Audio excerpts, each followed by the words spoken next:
Los holocaustos, la ofrenda quemada de olor grato. Levítico 1. Cuando estemos exponiendo el capítulo vamos a leer los versículos. Bueno,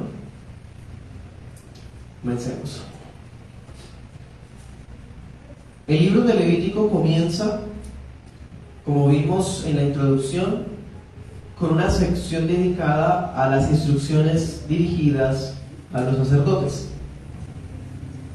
Y la segunda parte, se acuerda que era más que todo relacionado con la moral y la ética del pueblo. Pues bien, esta primera parte comienza con las instrucciones para los sacerdotes, y todas estas instrucciones van relacionadas con los deberes que ellos debían cumplir en el tabernáculo que, como diríamos en Colombia, recién se estaba estrenando. Entonces pareciera que Moisés asume que el lector sabe todo esto, que el lector conoce los sacrificios, que entiende las formalidades y las razones detrás de los distintos tipos de sacrificio, y por eso pasa a escribir de una vez sin explicarnos nada. Y es natural, hermanos, hace 30 siglos todas las religiones practicaban los sacrificios de animales, entonces ni siquiera era un tema nuevo para un pagano que se hubiera convertido en judío. Entonces no necesitábamos explicación. Pero para nosotros, 30 siglos después, pues entonces sí necesitamos una explicación, como que se nos dibuje prácticamente el paso a paso de estas cosas que a veces no entendemos. Ese será nuestro propósito con esta serie expositiva: brindar a la iglesia una oportunidad para entender estas ceremonias, seguramente como nunca antes, y explicar los significados detrás de todo esto. En esta introducción que estoy haciendo quiero dejarles claro algo. Hay 5 tipos de sacrificio, ahí los tengo en el tablero: holocaustos, libaciones, ofrendas de paz, ofrendas por el pecado y ofrendas de expiación. Son los primeros 5 tipos de sacrificio, y esto se trata en la primera parte del libro. Resulta que los primeros 3, holocaustos, libaciones y ofrendas, son ofrendas voluntarias, y los 2 últimos eran obligatorios. Bien, hoy vamos a estudiar la primera, holocaustos, y vamos a estudiarlas de esa manera, porque hay 3 maneras de hacer holocaustos: vacuno, ovejuno y avícola. Así vamos a estudiarlo el primero, segundo, tercer punto, y concluir con algunas aplicaciones. Espero en el Señor abarcar esto. Pues dependerá mucho de la manera como vea que respondan al tema, para no cargarlos sobremanera. Bueno, comencemos con los holocaustos. Ahora, los holocaustos son el primer tipo de sacrificio, y llama la atención que el libro comience con ellos. Y uno se pregunta ¿por qué? Bueno, por un lado porque primero son las ofrendas voluntarias, y segundo y más importante es porque los holocaustos son las ofrendas bíblicas más recurrentes. O sea, en la mayoría de pasajes de la Biblia se habla de holocaustos. Bien, los holocaustos también se les llama ofrendas quemadas. Es lo mismo.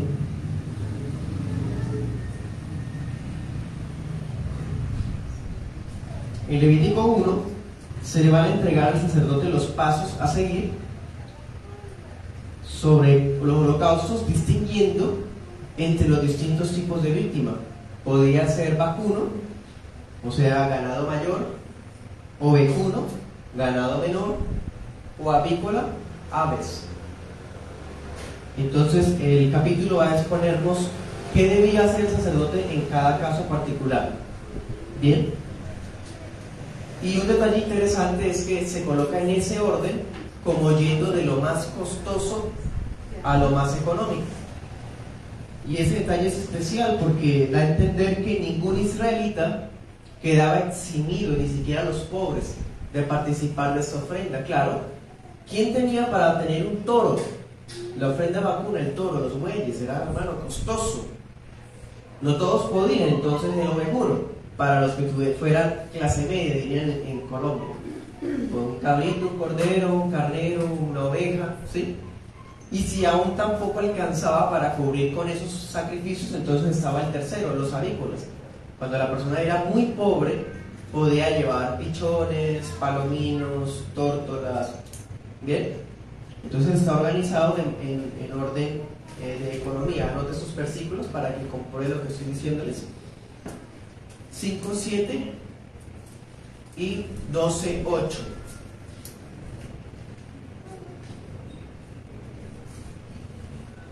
Si decimos que los holocaustos eran una ofrenda voluntaria, estamos diciendo que los israelitas podían ofrecerla cuando quisieran y en las cantidades que pudieran. Es decir, no estaba determinado en qué momentos hacer holocaustos. Bueno, sabemos que en las fiestas se ordenaban holocaustos. Podríamos decir que esos son prácticamente los únicos holocaustos obligatorios, pero como tal el holocausto estaba diseñado para hacer una ofrenda voluntaria, para que la persona la llevara cuando quisiera y en la cantidad que quisiera. Por ejemplo, usted se acuerda de los libros de los reyes, había reyes que llevaban miles de animales, otros llevaban cientos, ¿sí? Decenas, o sea, era conforme la persona quisiera. Bueno, pero algo sí ocurre. Podía llevarse cuando quisiera, cuanto quisiera, pero no podía llevar lo que quisiera. Y eso es importante, porque ninguno podía traer al tabernáculo cualquier tipo de animal, lo cual sí pasaba en las religiones paganas.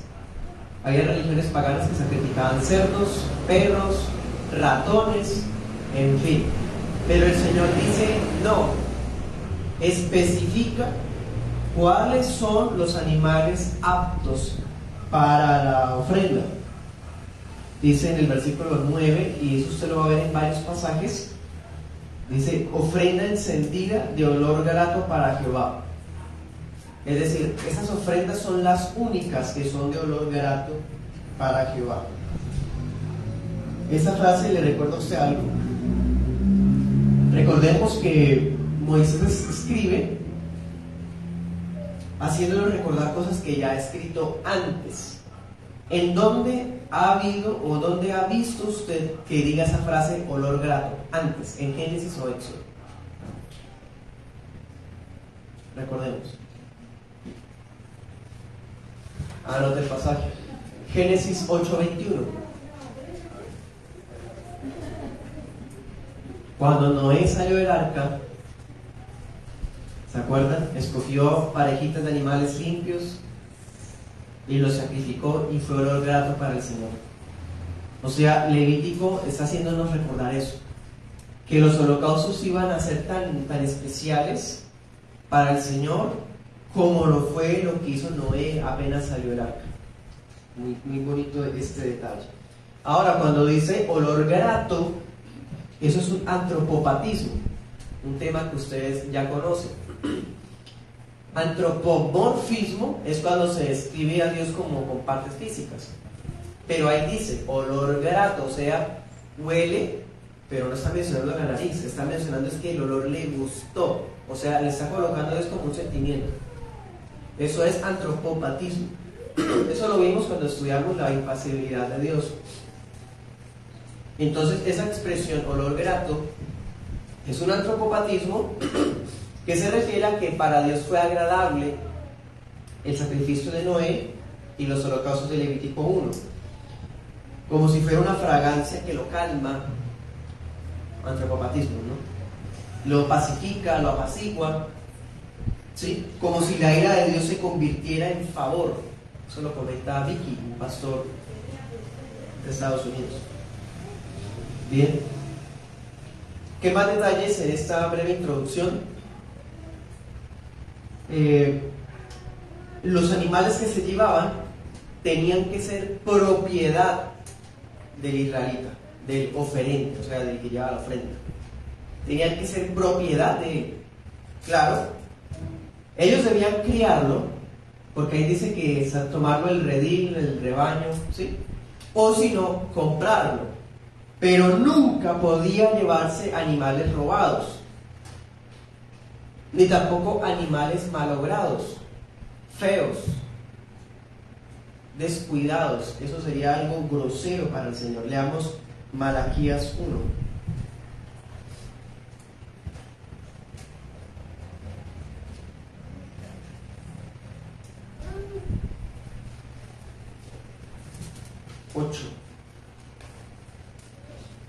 Y este versículo nos debe instar a reflexionar sobre el tipo de culto que le estamos dando al Señor. 1:8 dice: y cuando ofrecen el animal ciego para el sacrificio, ¿no es malo? Asimismo, cuando ofrecen el cojo o el enfermo, ¿no es malo? Preséntalo pues tú a tu príncipe. ¿Acaso se agradará de ti o le serás acepto? Dice Jehová de los ejércitos. Ahora pues oren por el favor de Dios, para que tenga piedad de nosotros. Pero ¿cómo pueden agradarle si hacen estas cosas? Dice Jehová de los ejércitos. ¿Quién también hay de ustedes que cierre las puertas o alumbre mi altar de balde? Yo no tengo complacencia en ustedes, dice Jehová de los ejércitos, ni de su mano aceptaré ofrenda. 13. Han dicho además: oh, qué fastidio es esto, y me desprecian, dice Jehová de los ejércitos, y trajeron lo robado, lo cojo, lo enfermo, y presentaron ofrenda. ¿Aceptaré yo eso de ustedes? Dice el Señor. Maldito el que engaña, el que teniendo machos en su rebaño promete y sacrifica a Yahvé lo dañado. Porque yo soy gran rey, dice Yahvé de los ejércitos, y mi nombre es temible entre las naciones. Muy claro, ¿cierto? Anote ese pasaje también. Deuteronomio 15:21. Ahora volvamos a Levítico. Esto nos puede servir como base también para todo lo que se va a hablar de aquí en adelante de los sacrificios. Leamos también Levítico 22:18.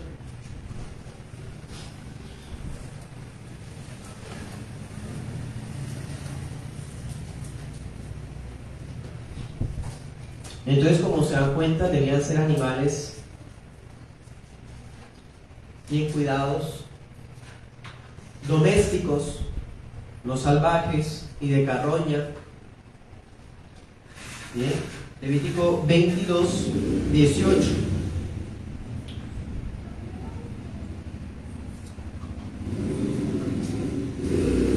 Habla a Aarón y a sus hijos y a todos los hijos de Israel, y diles: cualquier varón de la casa de Israel o de los extranjeros en Israel que ofrezca su ofrenda en pago de sus votos o como ofrendas voluntarias ofrecidas en holocausto a Yahvé, para que sea aceptado, ofrecerán machos sin defecto de entre el ganado vacuno, de entre los corderos o de entre las cabras.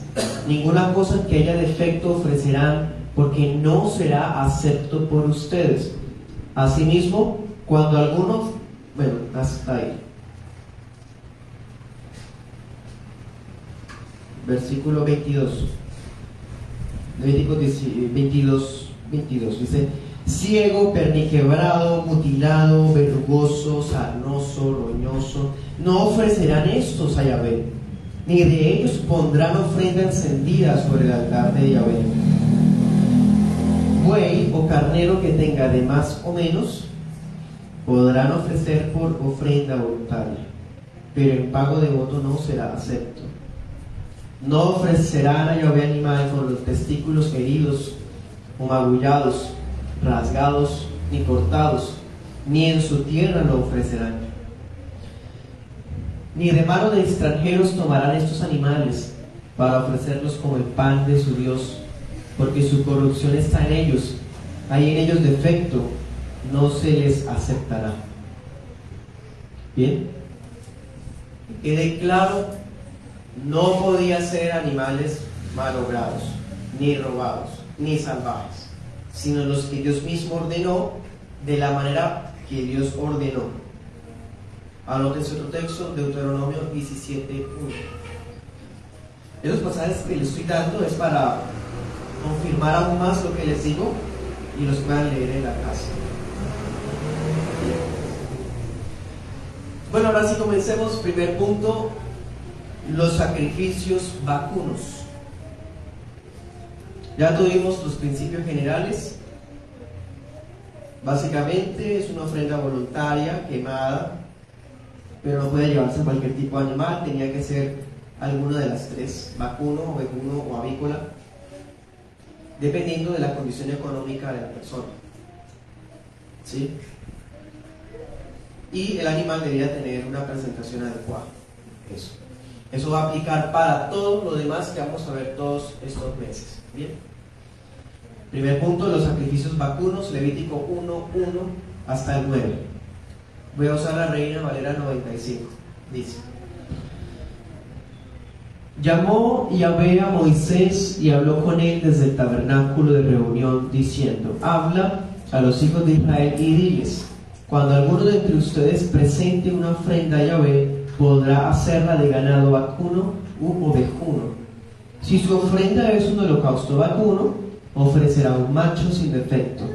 Lo ofrecerá a la puerta del tabernáculo de reunión para que sea aceptado por Yahvé. Pondrá su mano sobre la cabeza del holocausto y le será aceptado como expiación. Entonces degollará el becerro en la presencia de Yahvé. Los hijos de Aarón, los sacerdotes, ofrecerán la sangre y la rociarán sobre los lados del altar, el cual está a la puerta del tabernáculo de reunión. Desollará después el holocausto y lo dividirá en sus piezas. Los hijos del sacerdote Aarón pondrán fuego sobre el altar y compondrán la leña sobre el fuego. Luego los hijos de Israel, los hijos de Aarón, los sacerdotes, acomodarán las piezas, la cabeza y la grasa de los intestinos sobre la leña que está sobre el fuego que habrá encima del altar. Él lavará con agua los intestinos y las piernas, y el sacerdote lo quemará todo sobre el altar. Es un holocausto, ofrenda quemada de olor grato para Jehová. Amén. Ese es el primer punto. Vamos a ver si tenemos oportunidad de seguir adelante, pero si abarcamos tan solo esto, me doy por satisfecho. Yahvé llamó a Moisés desde el tabernáculo para comunicarle las instrucciones relacionadas con los animales que los israelitas podían traer como ofrenda voluntaria y ofrenda quemada, comenzando con el ganado vacuno. Pero antes notemos un detalle: el Señor está llamándolo desde el tabernáculo. Esa expresión en hebreo es muy particular, da a entender que primero el tabernáculo se le llama como de reunión, porque era el sitio oficial en el que los israelitas traían sus ofrendas y celebraban el culto al Señor. No podía hacerse en otro lado. Miren Levítico 17. Bueno, 17, 8 y 9, anótenlo, ya lo vimos la semana pasada, cuando decíamos que el que no sacrificara en el tabernáculo se entendía que lo estaba haciendo a los demonios. Bien, Levítico 17, del 8 al 9, tenía que ser en el tabernáculo. Y el Señor le está comunicando sus oráculos a Moisés directamente. ¿Desde dónde llamó Dios a Moisés?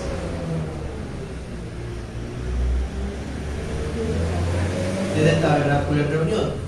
Pero seamos más específicos, ¿de qué parte del tabernáculo? Del lugar santísimo, bien. Más específicos. Del arca. Más específicos. Desde el propiciatorio. Anoten, Éxodo 25-22, eso ya lo estudiamos. El Señor hablaba con Moisés desde el propiciatorio, o sea, desde la tapa donde estaban los ángeles cubriendo allí el centro. Era de ahí que venía la voz. Pero si él estaba afuera y el Señor lo está llamando desde el tabernáculo, podría prestarse para pensar que más gente escucharía la voz, pero no. El lenguaje que se emplea aquí da a entender que Dios está llamando a Moisés desde allá, pero esa voz no la escucha nadie más sino Moisés, ni siquiera Aarón. Porque recordemos, los mismos israelitas le habían dicho a Moisés: no nos dejes escuchar más esa voz, nos morimos, más bien ven tú y nos cuentas. ¿Se acuerdan? Éxodo 20, 19 había dicho eso. Bueno, cuando hablamos del sacrificio vacuno, ahí el pasaje nos muestra que la víctima debía ser un becerro macho sin defecto. El israelita llevaba su becerro a la puerta del atrio del tabernáculo, ¿sí? Y le colocaba su mano sobre la cabeza al animal. Ese acto simbolizaba que el animal que se estaba presentando iba a ser aceptado por Dios como expiación en el lugar del que estaba colocando la mano, como diciendo que le transfiero mi culpa a ese animal para que ese animal tome mi lugar. Bueno, luego la misma persona que llevaba el animal degollaba al becerro, ¿sí? La misma persona, después de haber hecho el acto, presentarlo a la puerta, colocar en las manos, degollaba al animal. Cuando el animal ya había sido degollado, los sacerdotes tomaban la sangre del animal en un contenedor para llevarla al altar y la rociaban sobre el altar de bronce. Bueno, paso seguido, el sacerdote tomaba el animal ya muerto y lo desollaba, o sea, le quitaba la piel. ¿Por qué hacía eso? Anoten este pasaje, Levítico 7:8. Porque de este tipo de holocausto, la única cosa que se podía tomar aparte era la piel. O sea, la piel se la quedaba el sacerdote. Levítico 7:8. O sea, es un tipo de sacrificio del cual la gente no podía comer, porque de eso se trata. El holocausto es una ofrenda quemada, el animal tenía que quemarse totalmente, excepto la piel. La piel se la quedaba el sacerdote. Bueno, cuando le quitaba la piel al animal, lo partía en partes, en piezas. Bien. Ahora, recordemos que el sacerdote debía mantener fuego sobre el altar. Tenía que asegurarse de componer la leña suficiente para el ritual. Cuando esa leña ya estuviese allí encendida, ¿sí?, la leña sobre el altar y el fuego ya sobresale, entonces las piezas del animal las colocaba sobre el altar, incluyendo la cabeza y la grasa de los intestinos sobre la leña. El holocausto termina diciéndonos que las instrucciones que se lavaba las entrañas y las patas del animal con agua de la fuente. Dice con agua, pero deducimos que es de la fuente, ¿no? Toma agua de la fuente y lava las entrañas y las patas del animal para luego ofrecerlas sobre la leña encendida encima del altar, y sube un humo, que esa es la esencia del holocausto, ese humo que sube donde todo el animal es consumido. Leamos Levítico 6.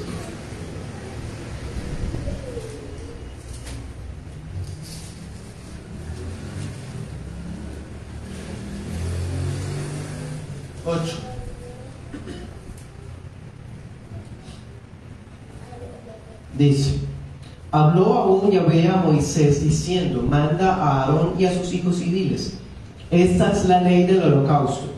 El holocausto estará sobre el fuego encendido sobre el altar toda la noche, hasta la mañana. El fuego del altar arderá en él.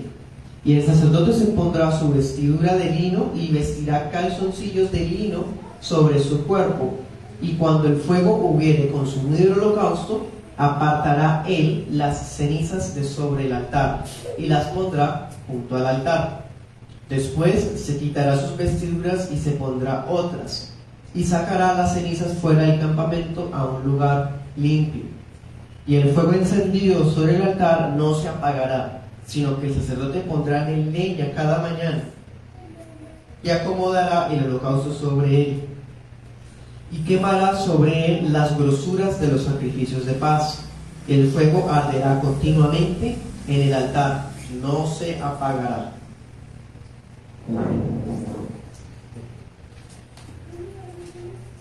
La víctima permanecía sobre el fuego toda la noche hasta la mañana. Por más de que está el rojo vivo, hermano, eso no se va a consumir de un momento a otro. Deben pasar horas. ¿Sí? Además, pensemos en que llevaba toros, 2, 3, 5, 10, o por lo menos un toro. No, eso no se va a consumir, hermanos, en 3 horas. Lleva tiempo, dice que hasta la mañana. Entonces el sacerdote debía preparar la madera necesaria para que el fuego nunca se apagara. Eso es muy interesante. O sea, si el fuego se cuidaba, es como si estuviera diciéndonos que el mismo fuego que se usó este día era el que se iba a usar 200 años después, porque nunca se ha apagado. ¿Sí? Es un detalle bastante interesante. Cada mañana entonces el sacerdote debía alistar leña. ¿Se acuerdan las funciones de los sacerdotes? Bueno, aquí hay otra. La función de alistar leña cada mañana.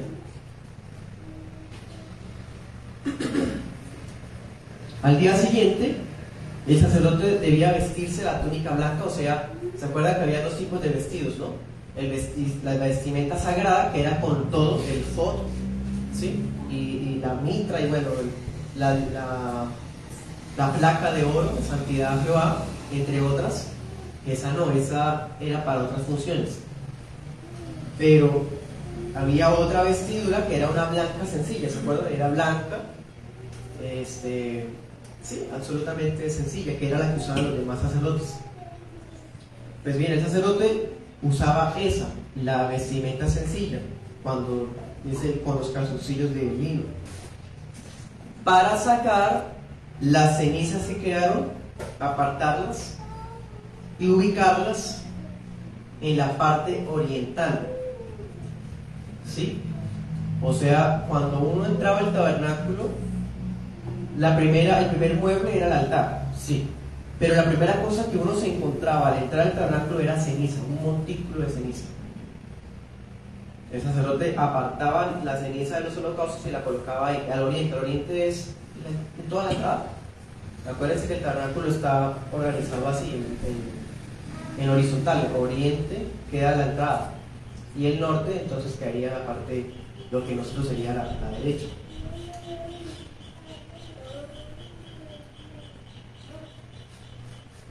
Luego, cuando ya ha apartado la ceniza en el montículo ahí frente a la puerta, debía cambiarse de ropa otra vez y llevarse las cenizas hasta afuera del campamento, en un lugar limpio. Bien, o sea, prácticamente está limpiando el tabernáculo, porque, hermanos, por más de que un sacrificio se consuma, van a quedar restos, polvo, ceniza. Entonces, para mantener el tabernáculo en orden era necesario eso, estarlo limpiando. ¿Cómo va? ¿Ha sido más sencillo de lo que pensaba? ¿O está difícil? ¿Seguimos? ¿O tienen preguntas? ¿Señor? ¿Tienen preguntas? Bueno, ¿qué preguntas tienen, hermanos? Me surgen 2 inquietudes. La primera respecto digamos, a la perfección del sacrificio, del víctima, digamos. Eso viene siendo como un ejemplo, una muestra de lo que el Padre va a ofrecer como sacrificio perfecto en Jesucristo. Sí, señor. La otra, respecto a que había leído un error que no había tenido como claro de las pieles, también es una remembranza del primer sacrificio que hizo el Señor al vestir con las pieles del primer sacrificio a Daniel. Sinceramente no lo había considerado, pero puede verse una relación, un eco. Sería interesante.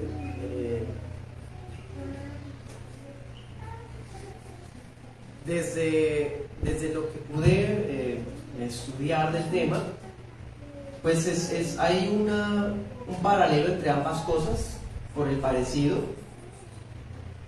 pero creo que no es algo tan directo, porque recuerden que todo lo que el sacerdote se quedaba fuera para comer o la piel era visto más que todo como una especie de salario. Entonces yo puedo pensar que hay un eco, sí, una relación. Podríamos hasta anotarlo entre paréntesis ese versículo de Génesis capítulo 3,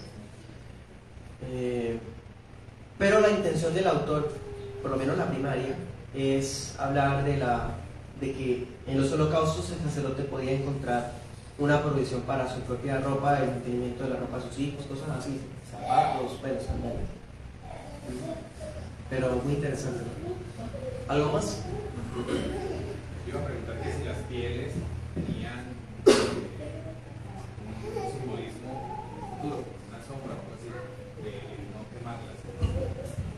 No, señor. Quizás si pensamos a futuro, como su merced dice, estaríamos pensando en el tema del sostenimiento ministerial, asociándolo con lo que hemos visto de que el obrero tiene su salario, ¿sí? Eso pensando hacia el futuro, pero si pensáramos hacia atrás, encontraríamos Génesis 13, entonces sí, muy interesante. ¿Qué más?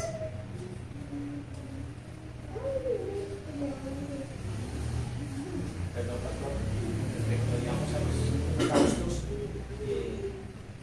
sé que hay varios tipos, vacuno y avícola, pero en el caso, por ejemplo, recuerdo del pasaje donde se dice que Jacob llegó a Egipto y, digamos, ellos no eran ganaderos, eran pastores. Solamente antes de ingresar en Egipto se ofrecían sacrificios solamente vacuno, digamos.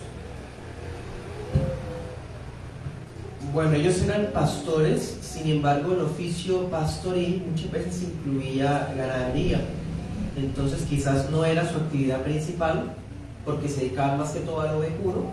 De todas formas ellos empezarían a tener su ganado vacuno, ¿sí? Por ejemplo, pues no es que se incluya, pero usted se acuerda que en la lista de cosas que tenían los patriarcas estaban los camellos, ¿sí? Y demás cosas, entonces seguramente estaban bueyes, animales así, ¿sí? Entonces no creo que sea que los israelitas sacrificaran antes solamente ganado vacuno. Voy a rectificar algo. Génesis 15. De hecho, José le dice a los pasajes, digamos, que tenía que ganar, que ganadero, porque, digamos, Sí, o sea, da a entender que ellos tienen experiencia con ganado. Aunque eran pastores, quedaron siendo capataces del faraón precisamente porque tienen experiencia con ganado, ¿sí?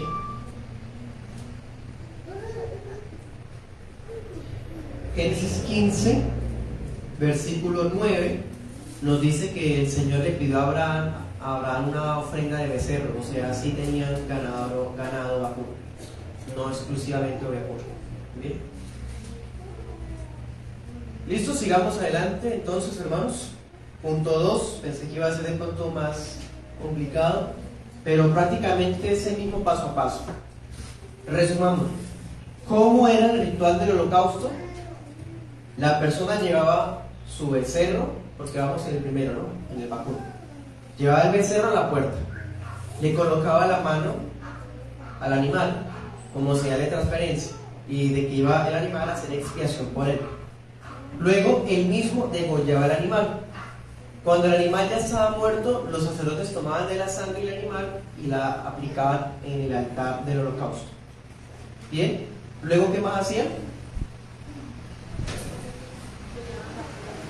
le quitaban la piel.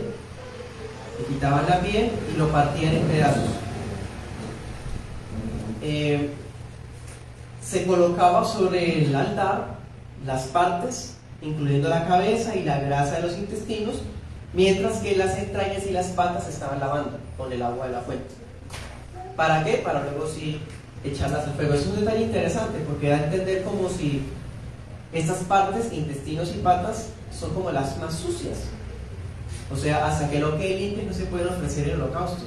Eso es un detalle también muy especial porque Dios solamente admitía una adoración pulcra.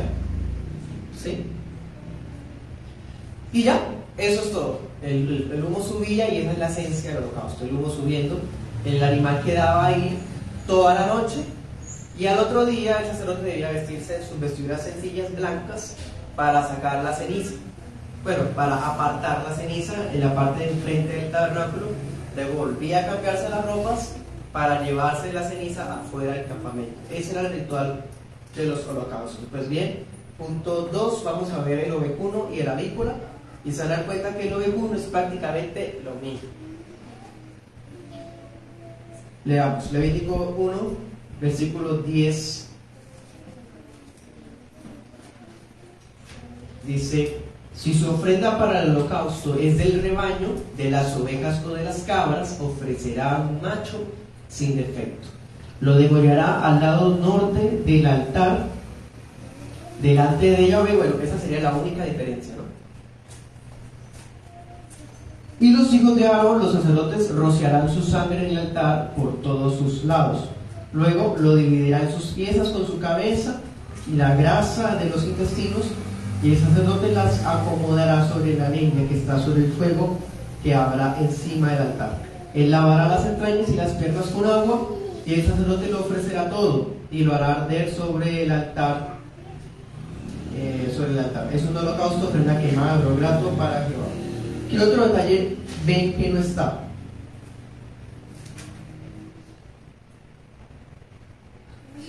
Ahorita decíamos que lo degolla, ¿no? Lo degollaba, pero no nos había especificado que se degollaba al norte, o sea, en la parte derecha del tabernáculo. Eso se hacía era cuando era carnero. Pero el otro detalle, hermanos, no vemos el tema de las pieles. ¿Ustedes sí lo ven? Es probable que se tomara también de la piel de esos animales, porque es un derecho por ser un holocausto, pero no se incluye eso. Y tiene sentido, porque es más valiosa la piel de un becerro, de un toro, que la de un carnero.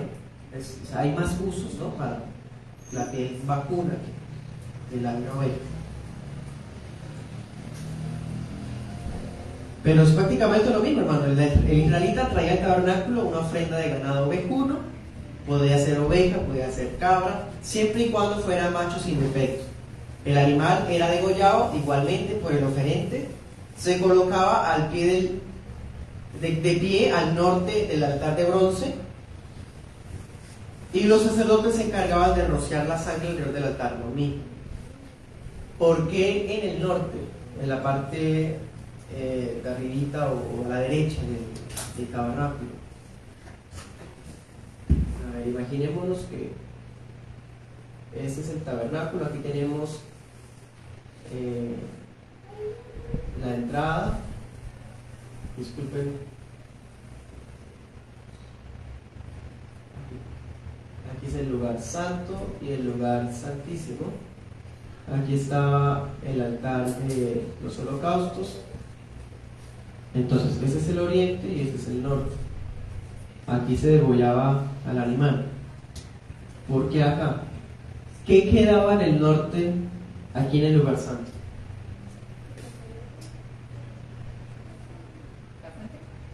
No, la fuente está en el atrio, está acá. ¿En el lugar santo? Sí, en el lugar santo habían... Los panes. Exactamente, muy bien. En la parte norte del lugar santo está la mesa, los panes de la proposición. Entonces, los comentaristas ven una relación, como si el animal tuviera que ser sacrificado preciso en ese lugar para tener una simetría con la mesa, los panes de la proposición, ¿sí? Recuerden que el pan estaba untado de incienso que subía, y el holocausto, pues la idea del holocausto es el aroma que sube. Entonces hay una relación entre ambos en ese sentido. Bien, muy interesante. Otro detalle importante, ¿al sacerdote lo podían ayudar? Sí. ¿Los levitas? Sí. Cuando era muchos holocaustos y cuando se hacían sacrificios por la nación. Pero nunca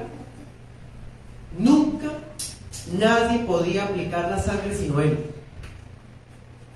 El rociamiento de la sangre sobre el altar o alrededor del altar era exclusiva función del sacerdote. Bueno, eso es muy importante. ¿Qué más se hacía? El animal se dividía en partes, juntamente con la cabeza y la grasa, se acomodaba sobre la leña, en fin, lo que hemos visto. Las entrañas y las piernas del animal serían lavadas para luego ser ofrecidas en el altar. Es básicamente lo mismo. De hecho, cuando vimos la consagración de los sacerdotes, se sacrificó un cordero en el holocausto. O sea, este procedimiento se hizo para ese sacrificio.